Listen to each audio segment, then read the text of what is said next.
नमस्कार। आप देख रहे हैं बीक्यू प्राइम हिंदी और ये है आईपीओ अड्डा। हमारी कंपनी आज आईपीओ अड्डा में है, सिग्नेचर ग्लोबल।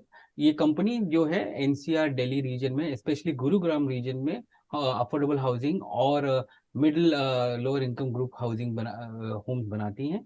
और मेरे साथ आज हैं प्रदीप अग्रवाल जो कि चेयरमैन हैं कंपनी के, और रजत कटूरिया जो हैं chief executive officer. Pradeep ji, पहला सवाल आपसे, 602 करोड़ आप उठा रहे हैं मार्केट से, इसका उपयोग कहाँ करेंगे? नमस्कार सजी जी, सबसे पहले बहुत बहुत थैंक यू, आपने इस प्रोग्राम पे बुलाया मुझे।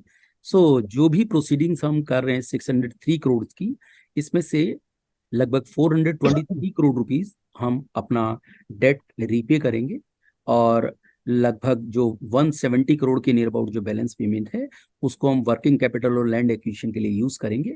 जो रिक्वायरमेंट जो आज की डेट में जो अपॉर्चुनिटीज हमें मिलेंगी, उनके लिए हम इन्वेस्ट करने वाले रजत जी, ये बताइए कि आपका बिजनेस गुरुग्राम और सोहाना सिटीज में है। कितने प्रोजेक्ट्स हैं जो ऑपरेशनल हैं, कितने ऑनगोइंग हैं, और कब कितने कंप्लीशन के करीब हैं या कंप्लीट होने वाले हैं इस आने वाले या अगले फाइनेंशियल ईयर में? जी जी। हम इस बिजनेस में पिछले लगभग 9 से 10 साल में हैं। कंपनी हमने ईयर 2014 में स्टार्ट करी थी, एंड हमने काफी फोकस करके इसको ग्रो करा है। एज ऑफ 31 मार्च कोई 17 मिलियन स्क्वायर फुट एरिया है जो ऑनगोइंग प्रोजेक्ट्स में था, एंड कोई 21 मिलियन स्क्वायर फुट का एरिया है across various projects which was in a forthcoming stage. So हमारे पास बहुत अच्छा पाइपलाइन है दोनों ही कैटेगरीज में प्रोजेक्ट्स का। प्रदीप जी, ये बताइए कि आप मेनली जो दो बड़े पॉलिसी हैं उसके अंदर काम करते हैं। एक तो है अफोर्डेबल हाउसिंग पॉलिसी हरियाणा का, और दूसरा जो है दीनदयाल जन आवास योजना जो सेंट्रल गवर्नमेंट की तरफ से है। ये पॉलिसी के तहत आप किस तरह के फ्लैट्स बेच सकते हैं, किस प्राइस पे बेच सकते हैं, और वहां पर कितने मार्जिन है आपके? सजीत जी, हरियाणा अफोर्डेबल हाउसिंग पॉलिसी है, जिसका प्राइस है 5,000 रुपीज पर स्क्वायर फीट। वो गवर्नमेंट की तरफ से डिसाइडेड है। आपको अगर उस पॉलिसी के अंतर्गत कोई भी फ्लैट्स बेचने हैं, तो उनका प्राइस आपको कारपेट एरिया पे 5,000 रुपीज पर स्क्वायर फीट पर सेल करना पड़ेगा। और उसका जो साइज होगा वो 60 मीटर मैक्स हो सकता है। इट मीन्स लगभग 645 स्क्वायर फीट का एक वो फ्लैट है। लगभग 100 स्क्वायर फीट की बालकनी है। तो टोटल 745 स्क्वायर फीट कारपेट का एरिया का आप वो फ्लैट बना सकते हैं। उसका जो प्राइस होगा वो लगभग 30 लाख रुपीज के नियर अबाउट होगा। सेकेंडली, जो लोअर मिड इनकम की जिसकी हम बात कर रहे हैं, दीनदयाल जन आवास योजना की, उसके अंदर हमने जो प्राइस है, कोई कैप नहीं है उस प्राइस के ऊपर। उसके अंदर जो नॉर्मली जो साइजेस बनते हैं वो 3 BHK यूनिट होती हैं। उनके जो साइजेस होते हैं नॉर्मली 1,200 स्क्वायर फीट से लेके 1,500 स्क्वायर फीट के नियर अबाउट होते हैं। और प्राइस रेंज होती है वो लगभग 8,000 रुपीज से 9,000 rupees per square feet. And the best thing, एक तो ये जो भी हम घर बना रहे हैं, जब हम अफोर्डेबल हाउसिंग और मिड इनकम हाउसिंग कहते हैं, ये एस्पिरेशनल होम है। It's a value based housing. ऐसा नहीं है कि अगर ये अफोर्डेबल हैं तो किसी टर्म्स में हम कोई क्वालिटी का कहीं ना कहीं कॉम्प्रोमाइज कर रहे हैं या किसी तरीके से। क्योंकि आप देखिए, जो बायर है हमारा, उसके लिए ये एक एस्पिरेशनल होम है जो उसकी लाइफ में पहली बार लिया जा रहा है। क्योंकि हमारे यहाँ जो मोस्टली लोग हैं बायर्स, वो फर्स्ट टाइम होम बायर हैं। एंड मोस्टली लोग सैलरीड क्लास, एंड इसके बाद वो मोस्टली लोग होम लोन ऑप्ट करते हैं। तो आप ये देखिए, हमारे लिए वो ऐसी एरा है जो बिल्कुल डिफरेंट है। और आप ये देखिए, जो डिमांड भी आपको नजर आई है, क्योंकि हमने बहुत बड़ी डिमांड वहां पर देखी है लास्ट कुछ टाइम के अंदर, और खास करके आफ्टर कोविड एक बहुत बड़ी डिमांड इस सेगमेंट के अंदर दिखाई दी है। अफोर्डेबल हाउसिंग की डिमांड हमेशा ही रही है, लेकिन मिड इनकम आफ्टर कोविड बहुत ज्यादा इंक्रीज हुई है। तो उसका एडवांटेज कहीं ना कहीं हमें मिला है। एक दूसरी बड़ी बात, गुरुग्राम जो है वो इस वक्त एक ऐसे चमकते हुए शहरों के अंदर है कि आप देखिए, इंफ्रास्ट्रक्चर के अंदर one of the best infrastructure वहां पर डेवलप हो रहा है। क्योंकि आपने सुना होगा कि द्वारका एक्सेस से एक बहुत बड़ा की जो एक्सप्रेस वे है, वो वहां पर अब फ्लैग ऑफ होने ही जा रहा है कुछ टाइम के अंदर। सोना एलिवेटेड रोड जो दिल्ली मुंबई कॉरिडोर को लिंक करता है, उससे जो राजीव चौक से जो सोना की जो कनेक्टिविटी है, वो लगभग 15 मिनट से कम की रह गई है। तो ये कुछ ऐसी चीजें हैं जो पूरे गुरुग्राम सिटी को इस वक्त बिल्कुल डेवलप कर रही है, एक ऐसी मेरा मतलब किसी भी वर्ल्ड क्लास शहर के लिए। सो ये कहीं ना कहीं एडवांटेज हमें मिले हैं। और जो सैलरीड क्लास लोग हैं वो बहुत ज्यादा हैं गुरुग्राम में, क्योंकि वहां पे अपॉर्चुनिटीज बहुत हैं जॉब्स के लिए। बेस्ट जो आईटी हब है वहाँ, आप ये देखिए, ऑटोमोबाइल हब है, और हेल्थ केयर का एक बहुत बड़ा हब है। बेस्ट आईबी स्कूल्स वहां पर हैं, बेस्ट इंफ्रास्ट्रक्चर है। तो इन सारी चीजों का एक जो जोड़ है उसका एक बेस्ट एग्जांपल गुरुग्राम है। और कहीं ना कहीं उसका एडवांटेज एज ए कंपनी हमें मिला है। इन सारे प्रोजेक्ट्स में कमर्शियल कंपोनेंट कितना होता है और वहां पर कितने मार्जिन होते हैं आपके? सो देखिए, अफोर्डेबल हाउसिंग पॉलिसी के अंदर 92% रेजिडेंशियल कंपोनेंट होता है और 8% कमर्शियल कंपोनेंट है। जो 8% कमर्शियल कंपोनेंट है वो विद इन सोसाइटी होता है, तो जिसमें मॉप एंड पॉप स्टोर खुलते हैं, जिसमें डेली यूज की जो शॉप्स हैं वो ओपन होती हैं। सो ऑफ कोर्स वो जो शॉप्स हैं उनके साइजेस लगभग 200 स्क्वायर फीट से 300 स्क्वायर फीट के नियर अबाउट होते हैं, और उनके अंदर वो फ्री टू सेल हैं, उसके अंदर कोई प्राइस कैप नहीं है। सो हमारा जो प्रॉफिट मार्जिन है उसका एक बड़ा हिस्सा वहां से भी आता है। जो एक जो रेजी का जो पोर्शन है वो लगभग 50% हमें कंट्रीब्यूट करते हैं इन टर्म्स ऑफ प्रॉफिट, और 50% हमारा जो कमर्शियल कंपोनेंट है उससे कंट्रीब्यूट करता है। सेम जो हम दूसरी स्कीम की मिड इनकम की बात कर रहे हैं, मिड इनकम के अंदर भी 4% जो है कमर्शियल कंपोनेंट है। उस 4% कमर्शियल कंपोनेंट, क्योंकि दोनों फ्री टू सेल हैं मिड इनकम के अंदर, तो आई थिंक तो दोनों का जो एवरेज है वो जैसा डीआरएचपी में भी हमने शो किया है कि जो प्रॉफिट मार्जिन है हमारा मिड इनकम के अंदर वो लगभग हम 30% के नियर अबाउट इजीली बना पा रहे हैं। और जो अफोर्डेबल हाउसिंग है उसमें लगभग 24% के नियर अबाउट प्रॉफिट मार्जिन हम गेन कर पा रहे हैं। प्रदीप जी, प्रोजेक्ट लेवल पे आप ये प्रॉफिट मार्जिन कर पा रहे हैं, on the balance sheet level या पीएनएल लेवल पे ये प्रॉफिट प्रॉफिट मार्जिन कब आएगा? सो सुजीत जी, एक्चुअली बहुत फेयरली यंग कंपनी है, बहुत स्पीडली ग्रोथ किया है। आप देखिए, हमारे अगर आप प्रीसेल नंबर को और रेवेन्यू रिकॉग्निशन को देखें तो दोनों में एक गैप है। जब हम स्टेबल स्टेट सिचुएशन में दिखाई देंगे कि आपका जो सेल्स नंबर है, प्रीसेल नंबर वर्सेस रेवेन्यू जो रिकॉग्निशन है, जब स्टेबल स्टेट सिचुएशन में आएगा तो मुझे लगता है पीएनएल के ऊपर बहुत अच्छा वो इम्पैक्ट वहां पर आपको दिखाई देगा। ये कब तक आ पाएगा? आप ये कह सकते हैं आने वाले, क्योंकि देखिए मैं एक बड़ी सिंपल टर्म आपको इसमें कहूं, क्योंकि हम इन हाउस कंस्ट्रक्शन कर रहे हैं, बहुत माइन्यूट वर्किंग करते हैं कंस्ट्रक्शन के ऊपर। सो डे बाय डे एक प्रोसेस है। हमने इसको बिल्कुल फैक्ट्री मॉडल की तरह सेटअप किया है। हम यानी एक्चुअली में किसी डेवलपर की तरह एक्ट नहीं कर रहे हैं, बिल्कुल हमने इसे एक किसी एफएमसीजी कंपनी की तरह जस्ट हमने इसे देखा है। तो मुझे लगता है कि जैसे जैसे इसके कंप्लीशन होने लगेंगे वैसे बैलेंस शीट के ऊपर आपको शो होता हुआ दिखाई देगा। रजत जी, ये बताइए कि आपका जो बैलेंस शीट है उसमें लगभग 1700 करोड़ का डेट है, gross debt, current and non current मिला के, long term and short term मिला के।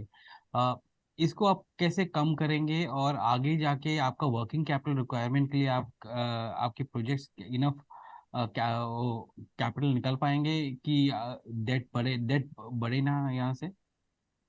सो सुजी जी, अभी जो हमारा डेट है वो वैरायटी ऑफ रीजंस की वजह से है। हमने कुछ डेट लैंड एक्विजिशन के लिए लिया होगा, कुछ डेट वर्किंग कैपिटल के लिए क्रिएट करा हुआ है।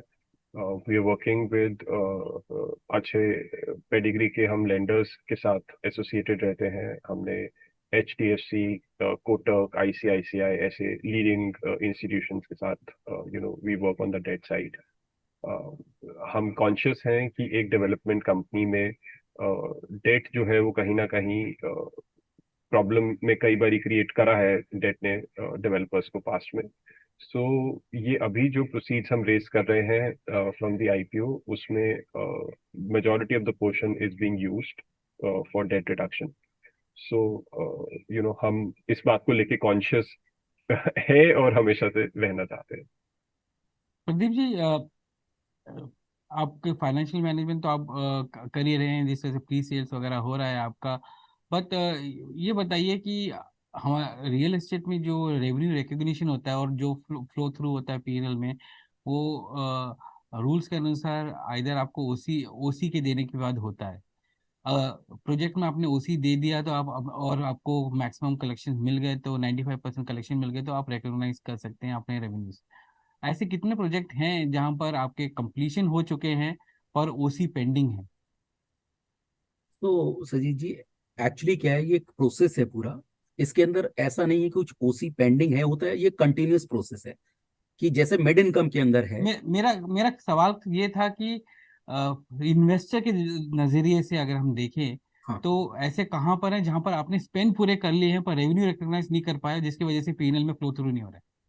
देखिए, जो 17 मिलियन का हमारा जो ऑन गोइंग प्रोजेक्ट जो चल रहे हैं, वो आप मान के चलिए आने वाले कुछ टाइम के अंदर उनके ओसीज हमें मिल जाएंगे। जिनके ओसीज हमें मिल चुके हैं ऑलरेडी, और जिनकी पोजीशन हम ऑफर कर चुके हैं, 95% से ज्यादा कलेक्शन कर चुके हैं। ऑफ कोर्स हम आने वाले वक्त के अंदर उसे बुक के ऊपर आपको शो कराते नजर आएंगे। लेकिन मुझे लगता है ज्यादा बेस्ट सिचुएशन ऐसे समझने की कि होगा क्या, कि जैसे जैसे ये कन्वर्ट होगा P&L के ऊपर, वो ओसी रिसीव होने के बाद होगा। और उसके अंदर हमें कोई कंफ्यूजन नहीं है कि ओसी रिसीव होने के बाद हमें कोई टाइम लगे, क्योंकि इट्स ए प्रोसीजरल थिंग। सो मुझे लगता है कि हम इस चीज के लिए ज्यादा वरी नहीं कि वो कितने टाइम के अंदर आ रहा है। मुझे लगता है ज्यादा जरूरी है वो जो घर है उसको हम कितनी जल्दी बनाकर उसे डिलीवर कर रहे हैं। जो हमारा होम बायर है उसको डिलीवर करना हमारे लिए ज्यादा प्रायोरिटी है। और of course as a investor वो जरूर समझना चाहेगा कि कितनी जल्दी, मेरा मतलब, हम P&L के ऊपर उसे दिखाएं। So we are trying our best. And तो आने वाले डिलीवर तो वक्त। आप तभी कर पाएंगे जब ओसी मिलेगा। बिल्कुल, तो ऑफ कोर्स। तो ओसी कितने को मिल रहा है, ये तो सवाल रहेगा। सुजीत जी, मैं इसमें एक चीज जोड़ना चाहूंगा। सी रियल एस्टेट में सर एक देखने का नजरिया जो बहुत बिजनेस के स्ट्रेंथ को दर्शाता है, वो है कि कैश फ्लो की कलेक्शंस और नेट फंड्स कितने क्रिएट हो रहे हैं। सो अगर आप पिछले 2 या 3 साल का ट्रैक रिकॉर्ड देखेंगे, सो ईयर ऑन ईयर बेसिस हमारी कैश फ्लो कलेक्शंस इंप्रूव हो रही हैं। लास्ट ईयर हमने मोर देन 1900 कलेक्ट किया अपने कस्टमर से। And after incurring all construction, SG&A sort of expenses, net operating expenses before paying for any land, हमने almost 690 crores create किया। ये लेवल का जब आपका ऑपरेटिंग कैश फ्लो होता है, वो आपके बिजनेस को लिक्विडिटी प्रदान करता है, स्ट्रेंथ प्रोवाइड करता है। So I think that is a good parameter to look at any real estate company. Rajat ji, कितना लैंड बैंक में आप बैठे हैं जो अभी आपने डेवलप नहीं किया है? तो in terms of fourth coming projects, हमारा ऑलमोस्ट 21 मिलियन स्क्वायर फुट है जो डेवलपमेंट के तरफ बढ़ रहा है। And will be coming up with these projects. Potential development कितना है, मतलब वो जो फोर्थ कमिंग की बात नहीं कर रहा, आपने लैंड बैंक भी खरीदा है आपने बोला, जहां पर आपने प्रोजेक्ट्स अभी शुरू नहीं किए या करेंगे आगे जाके, और उसको एक्सप्लॉइटेशन जिस तरह से करेंगे या लिवरेज करेंगे, जो भी आप कहें उसको, आप कितना ऐसा लैंड बैंक है जिस, और उसमें कितना पोटेंशियल है, उस लैंड बैंक में कितना पोटेंशियल है आने वाले सालों में, जिसको आप फोर्थ कमिंग प्रोजेक्ट्स के थ्रू लेकर आए या उसको कंप्लीशन की तरफ ले जाए? तो सर अभी जो प्रोजेक्ट्स हमारे चल रहे हैं, वो लगभग 17 मिलियन स्क्वायर फुट के ऐसे प्रोजेक्ट्स हैं जो ऑनगोइंग कैटेगरी में हमने ऑफर डॉक्यूमेंट में डिस्प्ले करे हैं। एंड कोई ऑलमोस्ट 21 मिलियन स्क्वायर फुट के प्रोजेक्ट्स हैं जो आने वाले समय में हम लॉन्च करेंगे। और वो इन सब का टाइम फ्रेम कितना होगा? नॉर्मली आप जब प्रोजेक्ट प्लानिंग करते हैं तो कितना टाइम फ्रेम होता है इसका? तो हमारी हमेशा एक कोशिश रहती है कि जब हम लैंड खरीदें, उसको जल्दी से जल्दी लॉन्च कर दें, क्योंकि देखिए लैंड एक रॉ मटेरियल की तरह हम देखना चाहते हैं। एंड लैंड एक ऐसा एक्सपेंस आइटम है जो इलिक्विड रहता है। सो वेन एवर हम कोई भी लैंड खरीदते हैं, हम उसकी प्लानिंग करके उसको जल्दी से जल्दी लॉन्च करने की कोशिश करते हैं। सो अगर आप पास्ट में भी देखेंगे, तो ऑन एन एवरेज हमने विद इन 18 मंथ्स जो भी लैंड लिया है उसको लॉन्च कर दिया है। लॉन्च करने पे कैश फ्लो साइकिल स्टार्ट हो जाता है, that gestation period ends for us. So हमारा ये प्रयास रहता है कि हम जल्दी से जल्दी प्रोजेक्ट को लॉन्च करें। एंड हम इस स्ट्रैटेजी पे सर फ्यूचर में भी काम करना चाहेंगे। कुलदीप जी, आपसे आखिरी सवाल, आप ऐसे जगह पे हैं जहाँ पर प्रॉपर्टी प्राइसेस भी काफ़ी हाई रहते हैं और आपके projects adjacent to high high high price property के पास भी हैं कुछ प्रोजेक्ट्स आपके। तो कितना पोटेंशियल मिलता है एक होम बायर को जब वो आपसे अफोर्डेबल हाउसिंग या मिड इनकम हाउसिंग खरीदता है, और किस तरह का गैप है आपके बीच में और जो हाई एंड लग्जरी प्रोजेक्ट्स हैं जो आपके आसपास हैं? नहीं, बिल्कुल सजीत जी, आपने राइट पॉइंट आउट किया है। आप ये देखिए, हमारे जितने भी प्रोजेक्ट हैं मोस्टली साइबर सिटी से 30 मिनट के डिस्टेंस के ऊपर हैं। यानी 30 मिनट डिस्टेंस के अंदर हम मोस्टली हमारे जितनी प्रोजेक्ट हैं हम कवर कर लेते हैं। आप देखिए, किसी भी सोसाइटी को या किसी भी घर को लेने से पहले जो कस्टमर है वो ये देखता है कि उसका जो लॉजिस्टिक है, वो जो ट्रांसपोर्टेशन है वो कैसे करेगा। और मुझे लगता है कि इस चीज का हमने बहुत ध्यान दिया है पीछे, और आगे भी देने वाले हैं कि जो बेस्ट लोकेशन से उसके ऊपर हम अपने प्रोजेक्ट लॉन्च करें। क्योंकि जैसा कि आपने हमारे जो ऑलरेडी पास प्रोजेक्ट है उनकी लोकेशंस भी देखी होंगी, जो बड़े डेवलपर्स हैं उनके सराउंडिंग में ही उन सोसाइटीज को हमने लॉन्च किया है। और आने वाले वक्त में भी ये जो क्वालिटी है हमारी, इसको हम जरूर मेंटेन करें।